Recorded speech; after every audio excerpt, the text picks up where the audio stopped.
Queridos e amados irmãos, é com muito prazer e alegria que nós estamos aqui mais uma vez para darmos continuidade aos nossos estudos bíblicos relativos à lição bíblica da escola dominical.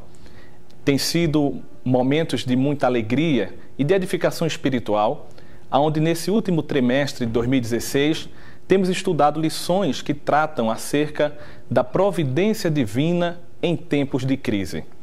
Nada mais aprazível diante do nosso contexto atual do que tratar de como a Bíblia Sagrada nos orienta, nós que somos cristãos, confiamos em Deus e seguimos a Bíblia Sagrada como única regra de fé e prática, como devemos então nos conduzir diante de situações e intempéries da vida que muitas vezes nos são contrários. E nós aqui vamos aprender mais uma lição muito especial da Palavra do Senhor, hoje estudando a lição de número 5, que tem para nós um tema muito importante, que fala sobre as consequências das escolhas precipitadas. Hoje nós vamos estudar, mais uma vez, baseando-nos em alguns textos do Antigo Testamento, nomeadamente textos do livro de Gênesis, e extrair para nós lições espirituais que sejam edificantes para nós. O que são, digamos assim, escolhas precipitadas? Todos nós somos responsáveis pelas nossas ações, recebemos de Deus o livre-arbítrio, temos de fato a capacidade para a ação, para a escolha consciente e deliberada. Todavia, nós sabemos também que, como diz a lei da semeadura, aquilo que o homem planta, o homem também ele colhe. As nossas ações, elas têm reflexos na nossa própria vida, refletem em nós e também refletem naqueles que vivem ao nosso redor. E nós hoje vamos estudar, tentar extrair para nós o que significa, de fato, escolhas precipitadas. Nesta feita está aqui conosco, conhecido de todos, o nosso querido pastor João, dando a sua colaboração, a sua ajuda, irá nos abrilhantar o nosso momento aqui com comentários bíblicos para a nossa edificação. Mas antes de entrarmos de fato assim nos comentários, eu vou aqui passar a fazer uma apresentação resumida da nossa lição. Como eu já falei, o título da nossa lição é As Consequências das Escolhas Precipitadas. A verdade prática da nossa lição, ela nos diz o seguinte: não sejamos precipitados em nossas escolhas, pois a precipitação gera crises e erros irreparáveis. É bom o professor de escola dominical frisar e destacar esta última palavra que aparece aqui na verdade prática. Ele fala de erros irreparáveis. Existem, digamos assim, consequências das nossas escolhas, aquelas que são precipitadas, que muitas vezes, e infelizmente, são irreparáveis. Às vezes nós conseguimos, digamos assim, superar os traumas, mas a marca ela sempre fica e nós temos que atentar para isso. O textual da nossa lição está escrito aqui em Provérbios capítulo 14, versículo 29, que diz o seguinte, a palavra do Senhor: o longânimo é grande em entendimento, mas o de ânimo precipitado exalta a loucura. O sábio Salomão aqui em suas palavras nos explicando quais são então as características daquele que é precipitado. É aquele que não pensa nas suas ações e acaba, digamos assim, amando a loucura. A nossa lição também ela tem 3 objetivos principais. O primeiro objetivo é especificar o que é necessário ter cuidado com as escolhas. O segundo objetivo é compreender que Ló foi traído por aquilo que viu. Nós vamos, provavelmente, nosso pastor João também trará aqui para nós comentários importantes sobre essa questão da cobiça dos olhos. Nós somos, de fato, muito atraídos por aquilo que nós olhamos, aquilo que nós desejamos, aquilo que enche os nossos olhos. Todavia, o cristão, ele deve ter o fruto do Espírito, a temperança e a prudência, para que possa, de fato, não ser levado por aquilo que vê.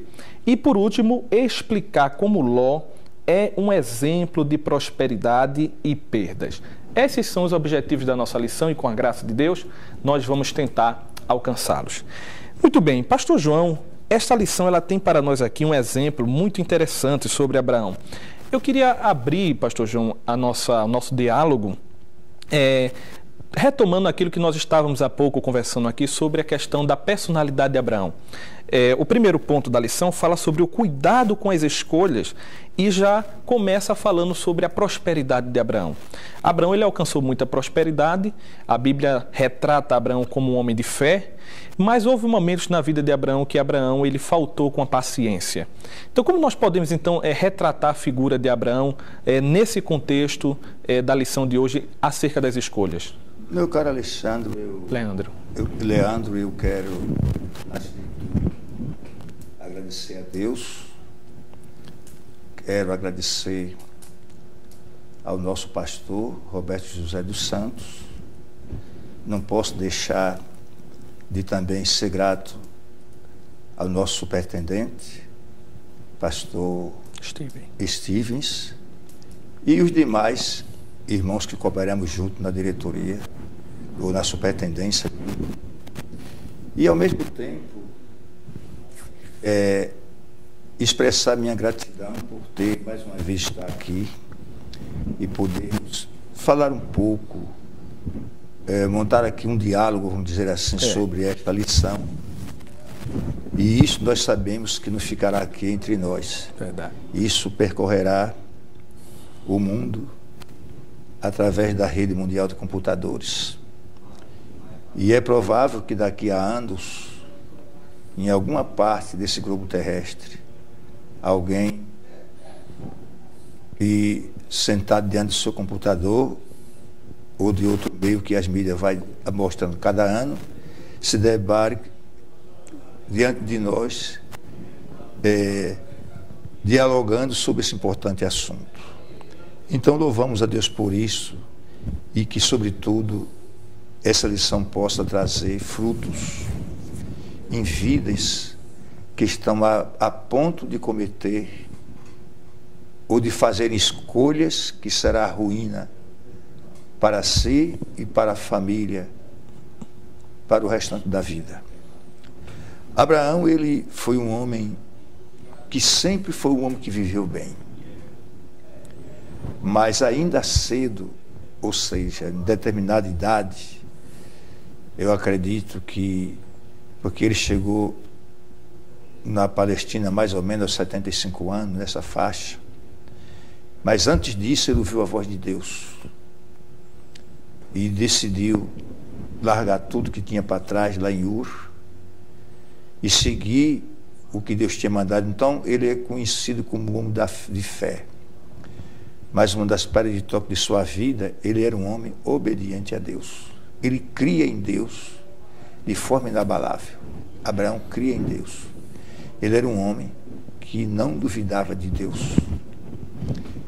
Embora, como você menciona, parece que às vezes, mesmo sendo um homem de fé e de esperança, nos parece que às vezes lhe faltava um pouco de paciência.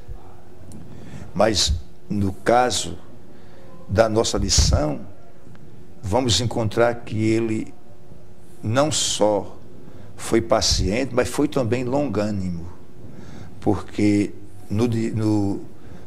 nas intrigas, não dele, mas de seus pastores e os pastores de Ló, considerando que Ló, ele era não só tio de Ló, mas pai de criação.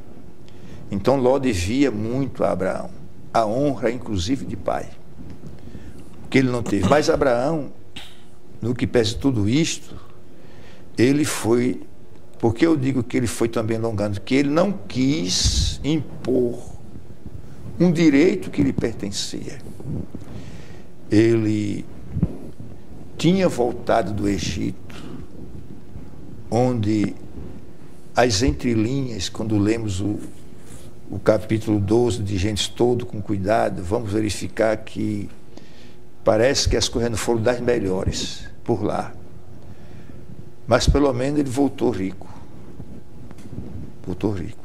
Aquelas possessões que ele tinha de gado, de ovelhas, de servo, quando entrou em Canaã, que tinha se perdido, lá no Egito ele retomou isso.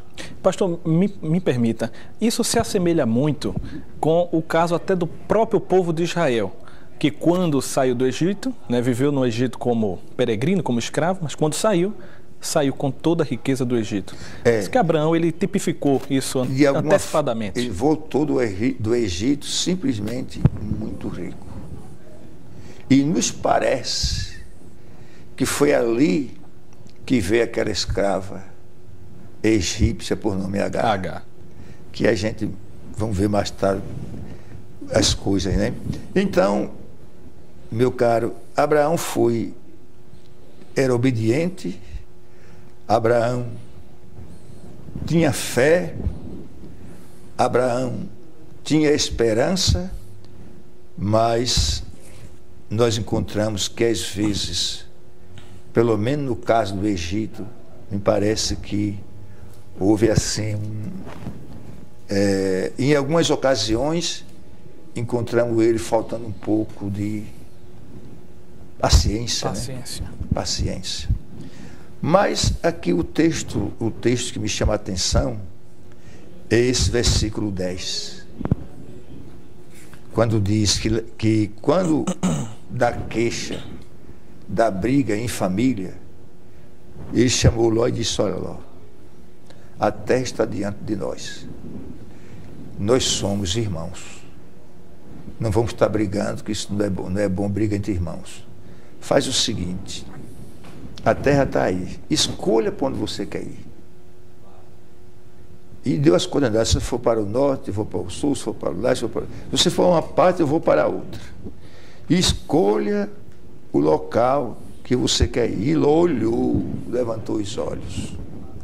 Existia como se fosse uma lenda. Os antigos, porque teve um grupo de pessoas que atravessaram o dilúvio na arca.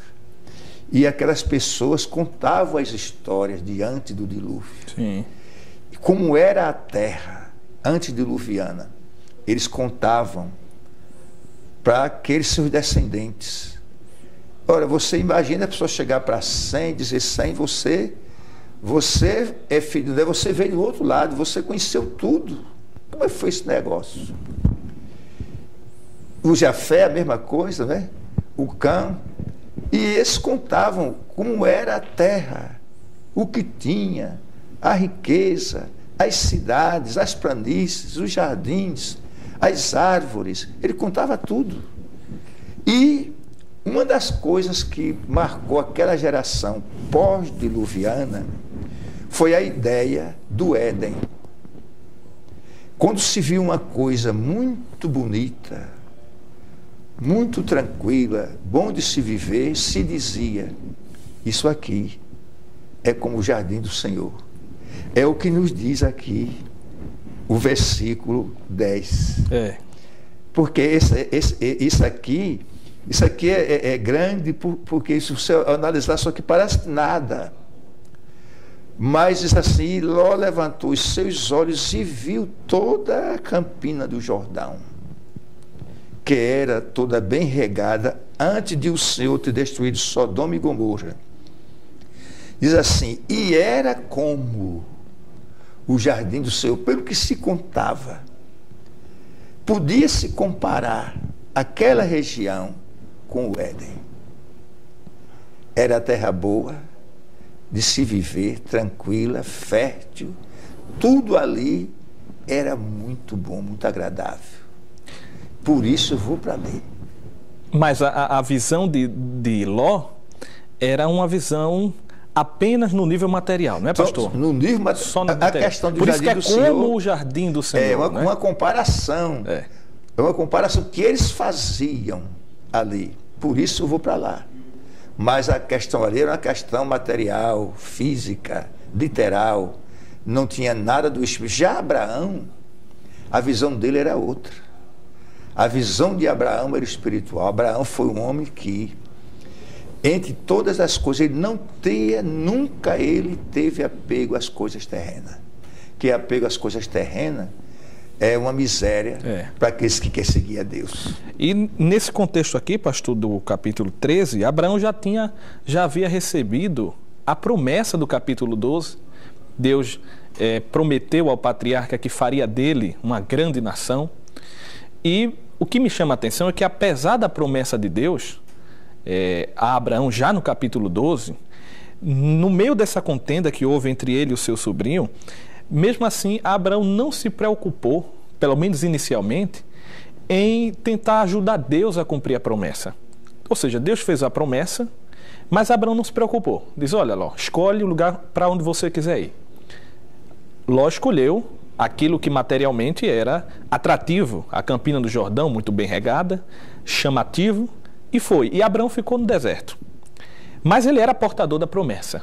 Então, apesar de estar naquela região desértica, materialmente falando, mais desfavorecida do que Ló, Abraão, ele foi portador da promessa, né? Foi portador da promessa. E eu acho interessante, pastor, aqui eu até anotei, que existe um contraste muito grande entre Ló e Abraão. Em que sentido?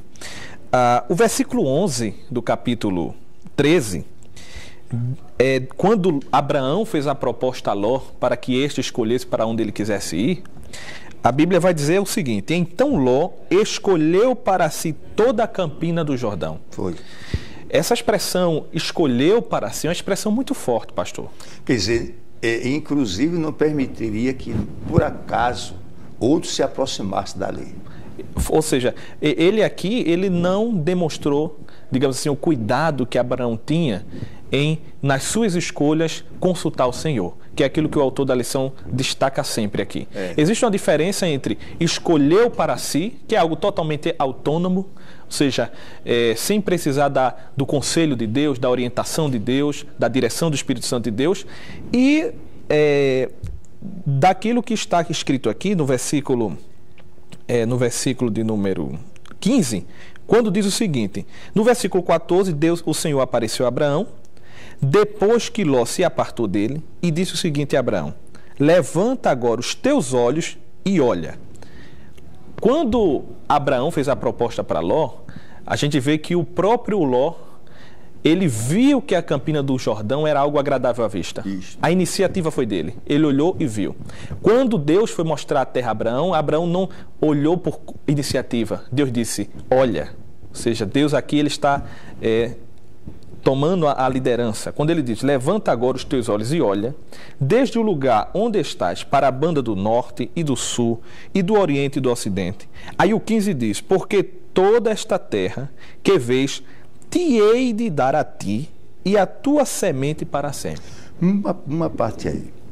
Existe estudioso da Bíblia que acredita desse assunto, porque a terra que Deus prometeu a Abraão não é essa terra que Israel tem hoje só. Israel tem hoje isso é muito limitado, um pedaço pequeno. Então, era impossível o indivíduo, da posição que estava Abraão, enxergar. Você está me entendendo? Estou entendendo. Observe que Deus dá a Abraão, antes, no versículo 14, é como se ele desse as coordenadas. Depois de Ló, que Ló se separou dele, Deus diz, levanta agora os teus olhos e olha. Desde o lugar onde estás, para a banda do norte e do sul e do oriente e do ocidente. Farei a tua semente como o pó da terra, de maneira que se alguém puder contar o pó da terra, também a tua semente será contada. Levanta-te e percorre. Você não vai somente, você vai andar a terra. Existe alguns que fazem objeção a isso aqui, mas o texto diz, levanta-te, percorre essa terra, ou seja, aquela terra que eu vou te dar, que pertencerá a ti e a teus descendentes. No seu cumprimento, veja só, na sua largura, porque a ti a darei. Abraão caminhou, andou, viu a terra. Toda a vida. Não é? Então isso levou tempo. Foi, justamente. Enquanto isso, Ló está desfrutando, entre aspas, maravilhas das planícies de Pentápolis, das Campinas do Jordão. Que eram as 5 cidades, né? 5 cidades. Sodoma, Gomorra, Adimá, né? Adimatá, Seboim, e alguns ainda seriam citados por nome de Zegó, que parece até que não aparece diretamente em todas as Bíblias, mas era uma série de cidades-estados e observe só... E todas elas mergulhadas na iniquidade, né, pastor? Que o versículo 3 da nossa lição diz que quando Ló viu a campina de Jordão, e o versículo 3 é dita a característica dos habitantes dali. E eram maus os varões de Sodoma, e grandes pecadores contra o Senhor. Observe que, por que tem que estar escrito isso aqui na Bíblia? E foi para ali que Ló quis ir. Era maus e grandes pecadores contra o Senhor. Quer dizer, a forma dos pecados de Sodoma era já algo abominável aos olhos de Deus, já naquele tempo. Mas foi para lá que o Ló disse: eu vou para ali, porque a terra é boa. Pastor, pela força do texto, o versículo que o senhor acabou de ler, o versículo 13, quando diz que eram maus os varões de Sodoma e grandes pecadores contra o Senhor, é muito provável que a fama desses homens era conhecido de todos. Inclusive Ló conhecia. Aqui, o texto aqui não fala, mas a fama deles era aquela do capítulo 19. A fama desses homens aqui, esses grandes pecadores, era aqueles pecadores que mais tarde disseram assim a Ló, quando ele disse à senhora, ele disse: chegaram homens aí à tua casa, e tira eles que nós queremos abusar deles. Ló disse: eu tenho filha virgem. Não, nós queremos eles. Era essa prática que já existia. E que Ló provavelmente já conhecia. Com certeza. Conhecia. Com certeza. Ele sabia, ele foi para lá certo de tudo. Ou seja, então, a atitude precipitada de Ló, ou seja, Ló não foi, digamos assim, ele não foi inocente, né? Ele não foi vítima simplesmente de uma cobiça que ele teve no momento. Ele foi para uma terra que ele viu que era uma terra que materialmente lhe traria alguns benefícios, mesmo a despeito de saber que era uma cultura completamente mergulhada no pecado. Meu amado, é provável que na história do homem nenhum povo tenha tido uma condição de vida, aquele que chamamos de o IDH, né? O IDH. O IDH. Índice de Desenvolvimento Humano. É provável que na história do homem sobre a Terra não tem nenhuma época um povo que tenha experimentado o IDH melhor do que os sodomitas. O livro, em outras passagens bíblicas, mostra o tipo de vida que aquele povo levava. Inclusive o Novo Testamento, né, pastor? Inclusive o Novo Testamento. Jesus, o nosso próprio Senhor Jesus falou. Mas eles eram fartos. Além de ser tranquilo, a abundância, a saúde, as moradias, tudo lá era muito bom. Há quem diga que ninguém na Terra podia ter um estado de vida melhor, que a gente vai chamar isso aqui, vamos chamar isso aqui do IDH, né? Melhor do que era o dos habitantes de Sodoma. Agora, pastor, me permita, o senhor está falando isso, é muito interessante, porque a gente pode fazer uma aplicação para hoje. Como a nossa lição ela fala de prosperidade, de crise, parece um contrassenso, né? Parece um contrassenso. Um povo mergulhado no pecado e na depravação, como foram os sodomitas, inclusive virou até um termo pejorativo, né? Sodomia, né? É uma expressão utilizada porque veio daquele povo. Veio de lá. Ou seja, é um povo que é sinônimo de tudo aquilo que é depravação, de pecado e iniquidade. Mas mesmo a despeito disso, por isso que parece um contrassenso, era um povo altamente próspero. Próspero nesse sentido que o senhor falou. No sentido literal. Nesse sentido, digamos assim, colheitas abundantes, riqueza, fartura. Ou seja, a prosperidade que de fato a Bíblia promete, né, sobretudo para a igreja do Senhor Jesus Cristo, se ela for uma prosperidade nesses termos materiais, esse tipo de prosperidade o mundo já tem. Olha, e tem com fartura. Olha, isso aí é uma questão que os teólogos têm se debruçado sobre o assunto e não existe consenso. Não existe consenso. Quando o texto do Antigo Testamento fala que Deus abençoou fulano de tal família, geralmente se refere à prosperidade material. Quando Deus abençoou a casa de Obed-Edom, guardador da arca, nos dias de Davi, digamos assim, Obed-Edom ficou rico. Então Deus abençoou Obed-Edom. É um consenso do Antigo Testamento. Na nossa economia hoje, porque com Cristo tudo mudou, em todos os aspectos do homem mudou. Precisa entender isso, é uma separação. Claro. Muitas coisas que eram no passado, depois da morte e ressurreição de Cristo, isso foi alterado para um outro aspecto. Uma outra economia, outra dispensação. Outra dispensação. Eu não posso pegar o pé da letra as coisas como está aí. Está entendendo? Observe que por que riqueza para Abraão não era nada? Porque Abraão tinha sido um homem rico desde Ur. Claro que o padrão de vida de Sodoma era melhor do que o dos caldeus. Mas lá tinha muita riqueza, bem-estar social e etc. Mas ele já tinha deixado.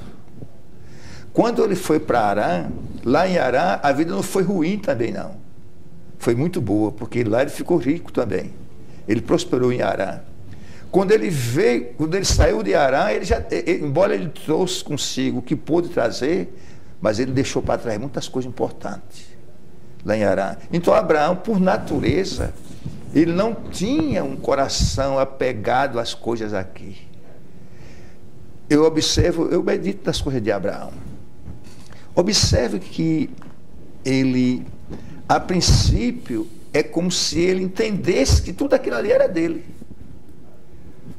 Mas Deus foi trabalhando a vida dele, já que ele não era um homem que tivesse apego às coisas material, e Deus sabia disso. Deus trabalhou com um homem que Deus conhecia o seu interior. E Deus sabia como prová-lo. Quando ele mais tarde, nós vamos ver quando ele vai sacrificar o seu filho, Deus diz: agora sei que temes Deus. Ou seja, todos os céus conhecem isso. E a terra vai testemunhar do que você é um homem que teme a Deus. Mas você verifica que, e algumas vezes, digamos, Deus disse assim, em Ur: sai da tua terra, da tua parentela e da casa do teu pai para uma terra que eu vou te mostrar. Aí, quando ele chega na terra, aí Deus diz assim: essa terra darei aos teus descendentes. Sim. Não era ele. O senhor está me entendendo? Estou entendendo. Não era ele. Mas a sua fé em Deus e a sua obediência não diminuiu em nada. Por que o escritor hebreu diz? Porque ele esperava uma cidade que tem fundamento, cujo artífice e construtor é Deus. E se lembrasse de onde tinha saído, voltava, mas almejava uma melhor, a celestial. Cedo na vida de Abraão, ele saiu do contexto terreno e material para o celestial e espiritual. Ele viveu na terra, o corpo na terra, fazendo tudo aqui na terra, mas a cabeça no céu. Ou seja, ele, pastor, ele viveu aqui na terra e experimentou da prosperidade material. Foi. Abraão, ele experimentou da riqueza de fato, a riqueza material. Mas isso não, digamos assim, escureceu os seus olhos para as verdadeiras riquezas espirituais. Ele viveu uma riqueza material, mas contemplava uma verdadeira riqueza. Mas eu acho importante, pastor, enfatizar essa questão que o senhor trouxe, porque, de fato, o entendimento das dispensações é importante para entender a dinâmica da doutrina da prosperidade bíblica. Não a teologia da prosperidade. Porque aí eu volto a dizer o que eu falei. Se a prosperidade bíblica resumisse-se apenas a uma prosperidade apenas material, os homens de Ló, moradores de Ló, homens ímpios e depravados, eles seriam homens, digamos assim, abençoados por Deus nesse aspecto. E foram abençoados por Deus em um sentido muito específico. Mas me parece, pastor, que quando a Bíblia fala no Antigo Testamento de prosperidade, dentro do contexto do pacto do Antigo Testamento, fala-se muito mais de uma relação do povo com Deus, uma relação de obediência. Então, aquele que desfruta de uma relação de comunhão com Deus através da obediência dos mandamentos, essa comunhão que ele tem com Deus faz do adorador, na antiga aliança, uma pessoa próspera e abençoada. Tanto que quando Abraão, pastor, ele, como o senhor disse, quando ele saiu de Ur, ele já veio rico de lá e continuou prosperando materialmente.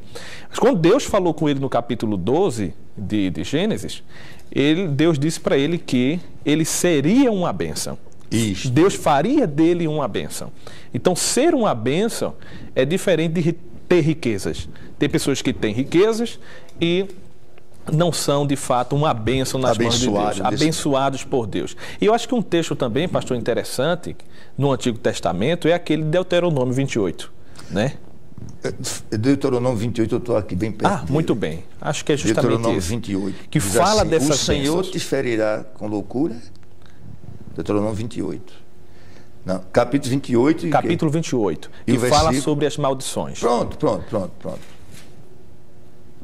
Se atentamente ouvires a voz do Senhor teu Deus, tendo cuidado de guardar todos os seus mandamentos que hoje te ordeno, justo, o Senhor teu Deus te exaltará sobre todas as nações da terra. Aí vem mostrando: serás bendito na cidade e serás no campo. Bendito o fruto do teu ventre, o fruto da tua terra, o fruto dos teus animais e as crias das tuas vacas e das tuas ovelhas. O capítulo 28, pelo menos até o versículo 14, é rico em mostrar, como é que eu digo assim, em unir obediência a Deus e prosperidade material. Justo. Ele aqui mostra que a prosperidade material tem muito a ver com o seu viver piedoso. E se eles andassem com Deus, isto aqui lhe aconteceria na vida. Mas a pergunta é: por que povos como os sodomitas viviam tão bem? Como os habitantes de Sodoma. Não só de Sodoma, era daquelas cidades que foram destruídas, porque todas comungavam dos mesmos ideais, tinham as mesmas práticas e eram grandes pecadores diante de Deus. E eram prósperos, como talvez não houvesse nenhum outro povo que tenha vivido tão bem quanto eles, para o que a Bíblia nos mostra. Isso é que muita gente se apega e fica sem entender. E os pregadores da prosperidade, então, ele de uma forma geral, eles tentam mostrar que eu tenho que ser rico, mas eu não tenho que ser rico. É verdade. Existem países na Terra que, se comparado com o padrão nosso aqui, praticamente são todos ricos. Eu me lembro que há anos atrás, um coral de irmãos da igreja do pastor Levi Petros, a antiga 7ª igreja batista lá de Estocolmo, que se tornou igreja pentecostal no início do século XX, ele disse, e aquele coral, que aquela igreja prosperou muito, e aquela igreja fez um torneio pelo Brasil. E eu estava numa determinada congregação, quando aqueles irmãos cantores formaram naquela noite, e um deles deu um testemunho e disse assim: na minha terra, pelo que ele tinha visto no Brasil, não tem pobre. E a Bíblia diz que nunca se acabará pobre sobre a terra. Não. Né? Nunca se acabará pobre sobre a terra. E ele, lembro que você disse: na minha terra não tem pobre. Mas eu fiz a leitura correta. O não ter pobre Ele não estava na Suécia, ele estava no Brasil. E no norte, no nordeste. E para o padrão de vida de lá e o de cá, realmente, lá não tinha pobre. Não tinha pobre. Que muitos que se sentiam ricos, estavam um pouco abaixo dos pobres de lá. Então, ele dizer, lá não tinha pobre, tinha sentido a palavra dele. O certo é que, mas ele se viu dessa forma. Então, com toda a crise que há na Europa, o padrão de vida dele é melhor do que o nosso e muito melhor. E muito melhor. Porque existe uma política de ajudar. Então, no nosso caso aqui, essa política não existe. Então, a gente tem que trabalhar, pedir a Deus inteligência e termos sabedoria, porque muitas coisas dependem de como o homem procede, para que ele possa viver bem toda a vida dele. Mas nunca pensar que simplesmente Deus não quer que você seja pobre, Deus quer que você seja rico. Não. Essa palavra, esse sentimento não é bíblico. E Abraão, por mais de uma vez, sentiu a pobreza bater à porta no sentido de bem material. Algumas vezes, durante a sua vida, a necessidade bateu à porta do patriarca. E ele teve que se desdobrar para melhorar a situação em que estavam vivendo. Pastor, olha, eu acho interessante na Bíblia Sagrada essa dinâmica, né? Porque esse texto aqui do capítulo 28 de Deuteronômio, ele traz uma condicional, né? Uma condicional. Se ouvires a voz do Senhor teu Deus. Se ouvires a voz do Senhor teu Deus. Isso aqui é uma de natureza espiritual, né? Obedecer os mandamentos do Senhor. No Antigo Testamento, porque uma das regras básicas de hermenêutica, de interpretação de textos, né, aplicada à Bíblia também, é que nós temos que saber a quem o texto está falando. E o capítulo 28 de Deuteronômio foi um discurso, né, proferido para o povo de Israel. Então, Deus estava falando ao povo de Israel: se vocês ouvirem a minha voz, guardarem os meus mandamentos, aí vem a verdadeira prosperidade, que é a comunhão com Deus. Aí Deus, ele promete ainda a prosperidade material. Porque aqui a gente não pode, digamos assim, espiritualizar. Quando diz aqui o texto que bendito serás tu na cidade e bendito no campo, quando ele diz campo aqui, é campo no sentido literal. Literal, ou seja, irá produzir com fartura e abundância. Deus estava prometendo bênção, assim como fez durante a caminhada pelo deserto. Diz a Bíblia que não havia doentes entre eles, mas aí, pastor, por isso que eu aqui enfatizo o fato de que essas promessas aqui, elas foram direcionadas ao povo de Israel. Então, a igreja do Senhor Jesus Cristo, hoje, como o senhor muito bem frisou, ela está em uma outra dispensação. Então, seria arbitrário, por exemplo, nós que somos igreja do Senhor, nos basearmos em textos como esse de Deuteronômio 28, dizer, bem, Deus agora, por eu obedecer a sua lei, ele terá que me abençoar no sentido material. Porque a gente sabe que, de fato, a prática mostra muitas vezes o contrário.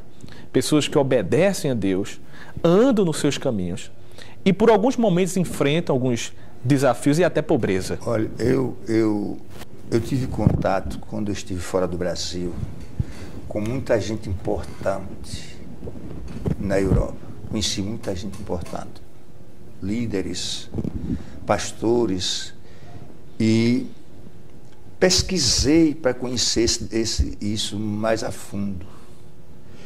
E não existe hoje em território europeu igrejas evangélicas pujantes, extremamente ricas. Não tem. Tem setores evangélicos, não igreja, que são muito ricos, organizações e etc., porque eles continuam continuam sendo grandes doadores para a obra de Deus no mundo. Veja que tem associações que atuam no Brasil, como a Compes, que recebe verba do exterior, e são de segmentos evangélicos, tanto da Europa como dos Estados Unidos. Sim. Então eles destinam grande soma para esse tipo de obra social ao redor do mundo. Mas igreja em si não são milionárias. Não existe aqueles impérios. Não tem gigantes, isso. Não tem. Acumulação. Não, de riquezas, pessoal, não existe. Se você for para países como o Reino Unido, meu Deus, aí é que o negócio é sério. Está entendendo?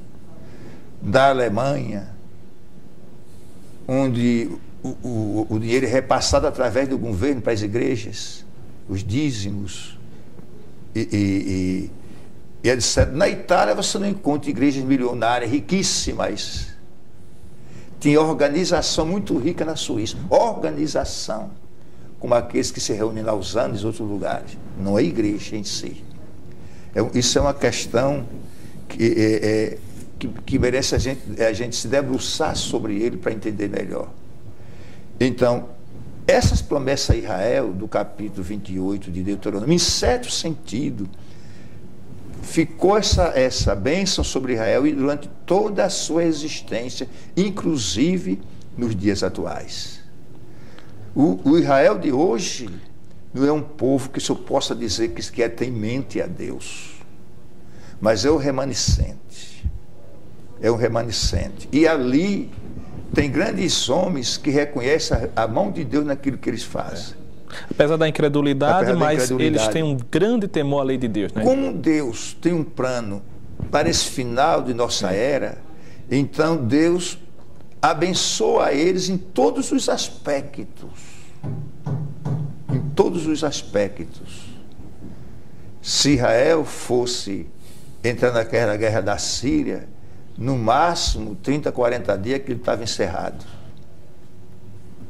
Se ele fosse intervir lá em Mossul, que se espera para um longo tempo aquilo ali, era questão de dias.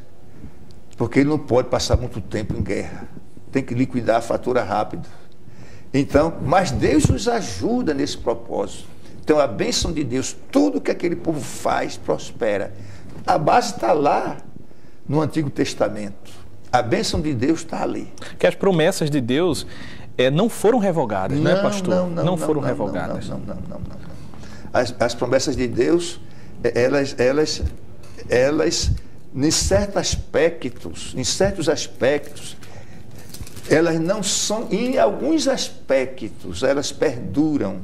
Lá em 15 e 20, e 26, 27 de Êxodo, Deus faz uma promessa de cura, de saúde. Sim. Se vocês forem fiéis, se vocês andarem comigo, se vocês não tiverem outros deuses, se vocês forem tementes ao Senhor, então nenhuma das enfermidades que eu pus sobre os egípcios, porei sobre vós. Aí ele conclui dizendo, porque eu sou o Senhor que te sara. Versículo 26 do capítulo 15.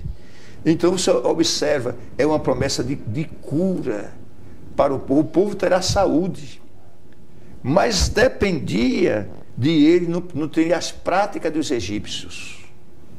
E agora Deus vai mostrar que tudo o que eles fizerem já no final, sobre palavras que Moisés falou, inspiradas pelo Espírito Santo de Deus, que ficou registrada para todos sempre na Bíblia. E eles levam isso aqui hoje, os rabinos judeus levam isso aqui muito ao pé da letra. Eles creem plenamente nessa palavra. E nós podemos, quando a gente se debruça sobre a história, o que teve de homens judeus prósperos, banqueiros, né? Sim. Banqueiros ao redor do mundo, são, em certos sentidos, são os donos do capital. Joias preciosas, diamantes, Israel Enquanto os árabes são os mestres das construções. Não é verdade? É verdade. os judeus são os mestres das finanças. As finanças. Nos metais preciosos e hoje também na guerra. Pastor, o tempo, infelizmente, não é ao nosso favor, né? Já está concluindo.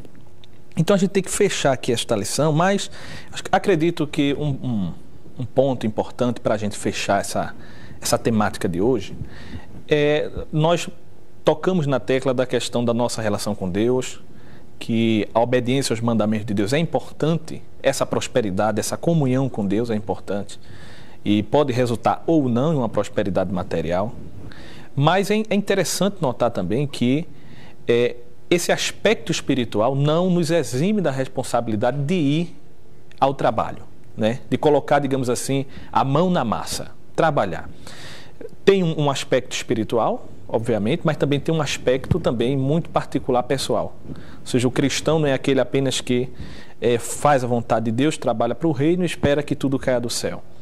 No caso de Ló e Abraão aqui, a atitude precipitada de Ló trouxe um trauma muito grande para o Abraão. Foi. Porque, como o senhor disse no início, Abraão tinha Ló não apenas como sobrinho, mas como um filho. Mas como um filho.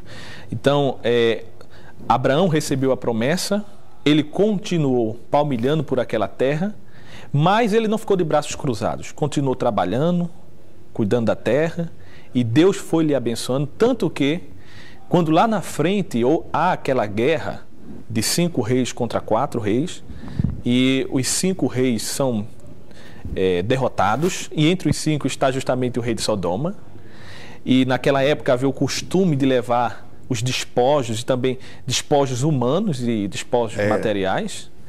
Diz a Bíblia, quando Abraão foi atrás de Ló, ele não foi só, ele foi com uma caravana de 318 homens. Então isso significa que Abraão era um homem poderoso, né? Um homem que tinha muitas riquezas.